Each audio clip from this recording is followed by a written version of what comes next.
자, 또 시작을 해봅시다. 네, 해봅시다. 네, 안녕하세요. 야, 진서가, 네. 1편이 반응이 되게 좋았어. 나는 부장 생각에는 하여튼 이 내용이 되게 좋았던 것 같아. 어디서 쉽게 들을 수 없는 그런 거래에 대해서 한번. 거래. 얘기해보자. 근데 요즘 거래를 봤을 때 거래가 거의 없잖아요. 매매 거래는 많이 없잖아요. 네. 이전과 비교했을 때. 네. 요거를 어떻게 봐야 돼요? 그러니까 대세 하락의 조건이라고 할 수 있는데 서울이 대세 하락을 하려면요. 일단은 고점에 물린 사람들이 많아야 돼요. 주식처럼 고점에 물린 사람들. 서울 고점이 18년 4분기 고점인데 그때 거래량을 보니까 17,000건 정도예요. 4분기 정도가. 근데 그 시즌에 거래량은 이제 어떻게 봐야 되냐면 잠깐 말씀드리면 그 전년 동기로 봐야 돼요. 계절적인 영향이 크단 말이에요. 그렇죠. 예를 들면 이사철 때문에 그래서 전년 동기로 보는 게 그렇게 보시면 될 것 같고 18년 4분기 17,000건인데 통상 4분기에는 서울의 4분기에 3만 건이 이루어졌단 말이에요. 거기에 60% 정도밖에 거래가 이루어지지 않았다. 감소했다. 그렇게 볼 수 있는 거죠. 이 거래를 통한 가격 변동을 봐도 서울은 집값이 하락이 아니라 저번에도 말씀하신 회귀 느낌이 오히려 서울이 아까 대세 하락 조건 두 번째를 말씀드리자면 고점을 잘 적었고 두 번째는 서울의 집값 떨어지면 오히려 거래량이 증가해야 돼요. 거래량이 증가하면서 계단식으로 떨어져야 돼요. 거래가 되고 실거래가가 많이 있어. 이 가격이 아니네. 더 싸게 사야지.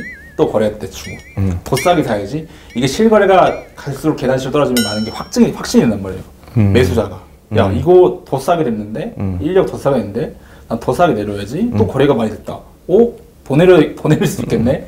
이게 바로 이런 사례가 보여줬던 게 바로 이제 거제와 창원의 청주, 거래 창원, 청주 같은 지방 도시들의 패턴이 뭐냐면 거래가 우수수 되면서 계단식으로 떨어졌단 말이에요. 그 거래가 자체가. 그러니까 샘플이 많아져서 우수수 돼야지 떨어지는데 현재 그렇지 않으니까 아까 말씀드렸듯이 집값이 그렇게 현재에서 균형점이다라고 말씀드렸던 이유 중에 하나입니다. 그럼 통상적으로 왜 주식시장에서는 거래가 늘면 오르고 거래가 좀 떨어지고 이러는데 부동산 시장에서 지금 거래가 작년에 10분의 1 수준으로 줄었지만 그게 집값 하락 신호가 아니다 이렇게 말씀하시는 거네. 그렇죠. 10분의 1, 자, 거래가 10분의 1로 줄었어요. 그러면 엄청나게 그 변수가 크게 변한 거란 말이에요. 10분의 1이라는 거. 근데 가격은, 그러면 자, 그 말씀의 의미는 거래가 시장의 선행지표라는 의미예요. 거래가 줄면 가격이 떨어진다. 근데 서울의 거래량은 15년부터 계속 떨어졌어요. 거래량은. 근데 가격이 어때요? 반대로 갔단 말이에요. 이걸 한두 번이 아니라 3, 4년이 계속 된단 말이에요. 이거는 그럼 무슨 말이냐면 거래가 가격의 선행 시그널이 아니다. 적어도 서울은. 재고주택 대비, 그러니까 있는 아파트 대비 거래 회전율을 보면 정확해요. 그래서 거래 회전율이 1년 동안 1000개 중에서 70개 정도만 거래가 됐다. 그리고 이 지역은 계속 괜찮은 지역들이에요. 근데 70개가 7%가 아니라 7% 미만으로 떨어졌다. 그럼 얘네는 탄력이 있는 거예요. 근데 서울이 제가 계산한 걸 2018년에도 여전히 재고, 그러니까 서울의 아파트 대비 7%가 좀 넘었었어요. 그러니까 거래량은 떨어졌지만 그 있는 아파트 대비 거래는 최소한의 그 조건을 만족시켰다는 거예요. 오히려 경기도가 아파트가 확 늘어나면서 7%에서 6% 떨어졌죠. 그래서 경기도 일부 지역은 서울보다 많이 떨어진 지역도 이제 속출하고 있고 회전율을 봐야 돼요. 회전율. 그래서 7% 정도가 되면은 여기는 그래도 사람들이 시장에 활력이 계속 돌고 있다라는 겁니다. 그래서 서울의 미래를 거래량으로 보고 싶으면 2019년 정도 됐을 때 내년이나 내후년에 집에 관심 있으신 분들은 올해도 여전히 7%가 유지되느냐, 아니냐, 이런 것들을 7%에서 갑자기 4% 떨어진다. 그러면 이제, 서울도 진짜로 어떤 외부 충격에 의해서 가격이 하락됐으니까 좀 더 조심히 봐야 된다. 그런 신호로 거래량으로만 본다면은, 그렇게 보시면은 좀 정확하게 판단하실 수가 있어요. 실무적으로 봤을 때는. 그럼 7%가 만약 10%가 되면? 그거는 말해 뭐예요. 거래량도 회전율도 속하를 중이니까 난리난 시장이죠. 그래서 서울의 15, 16년에 10%였고 경기도의 14년도, 15년도가 다 8%, 9%, 10%까지 올라갔어요.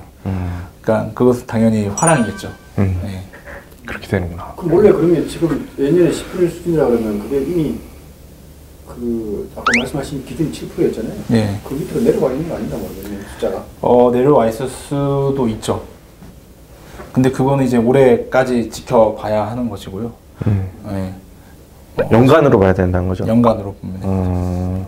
경기도 집값 거래로 봤을 때 경기도 네. 집값의 움직임을 어떻게 설명을 할지 좀 얘기해 주시면 좋을 것 같아요. 사실 서울은 이제 기본적으로 인구 밀도 경기도보다 꽤 높습니다. 경기도는 공급에 더 취약해요. 그러니까 서울의 4만 호와 경기도의 4만 호는 좀 다르다는 거죠, 질이. 그래서 경기도가 더 조정을 많이 받고는 있습니다. 그래서 경기도는 매매 거래량도 중요하지만 전세 거래량이 중요해요. 자, 전세를 내놨어요. 전세를 내놨는데 아니 나는 더 싸게 살래. 여기도 선택권이 있고 여기도 선택권이 있단 말이야. 그럼 기다린단 말이에요. 전세가 떨어지기를. 그러면 거래가 되는 속도가 느리죠. 그렇죠. 그래서 경기도는 전세 거래량이 중요하고 그리고 거래량에다 조금 더 붙여서 첨언을 드리자면 전세가율이 70% 정도. 그럼 거래량이 많은 전세 가격은 또 올라가거든요. 그래서 70% 정도 넘으면은 이 지역은 입주가 이렇게 많은데도 이렇게 힘든 상황에서도 이 지역은 거래가 이렇게 돼. 전세는 실수요잖아요. 내가 살고 싶은 사람들 이렇게 된단 말이야.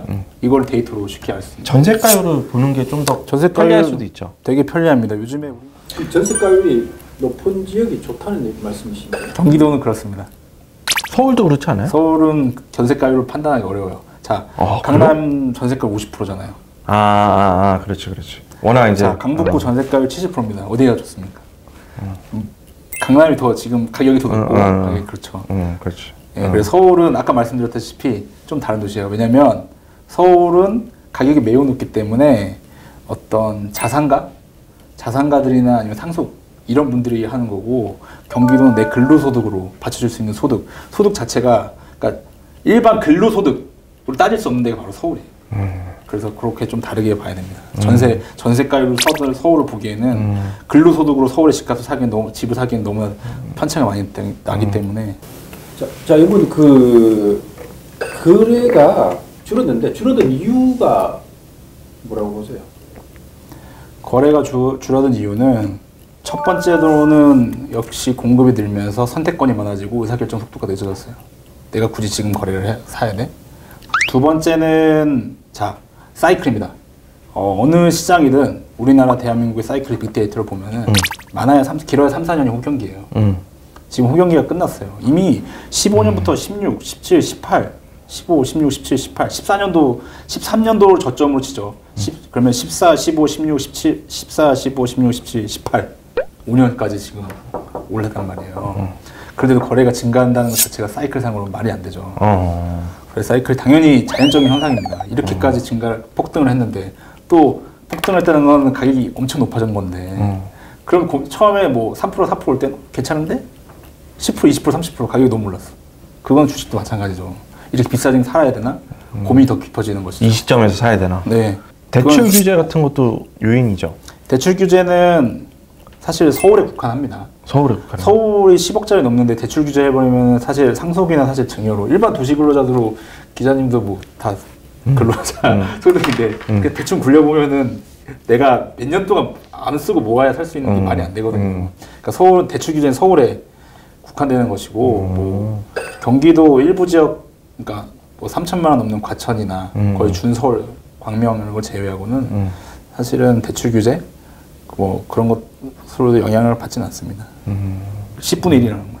말씀드리는 거. 서울의 거래량은. 영훈이 혹시 그 거래에 대해서 일반 그 내집마련 실수요자들을 위해서 좀 도움될 만한 이야기 혹시 뭐 꼭 하고 싶었던 이야기? 못다한 이야기? 거래에서? 그런 거 인터뷰에서 못다한 이야기 이런 거 좀 해주시면 도움이 많이 됩니다. 그러니까 외진, 갑자기 내가 살고 있는 지역인데 외진, 특히 서울 사람들이 갑자기 증가한다. 그 서울 사람이 증가한다는 거는 당분간 오를 수 있는데 나중에 입주나 2, 3년이 지나면 빠질 수 있다는 얘기예요. 그래서 외진 수요가 많으면은 조금 지금 그런 타이밍에선 지양하시되 내가 살고 있는 지역에 실제 지역 내 거래량이 증가한다. 이건 실수요거든요. 그래서 지방 같은 경우에는 거래의 질, 외진이 사는 거냐 아니면 내진이 증가하는 거냐 이런 거는 국토부 통계들이 나와 있으니까 그런 걸 통해서 힌트를 집을 사야 되는지 말아야 되는지 그 타이밍을 잘 볼 수 있는 데 도움이 될 겁니다. 오케이. 좀 깐깐하게 봐야 된다. 알겠습니다. 또 다른 꿀팁 있어요? 오늘 기왕 오신 김에 네. 좀 확실하게 좀. 글쎄요, 뭐 이 정도면 꽤 많이 더 물어보실 거 있어요? 감이 없어. 네.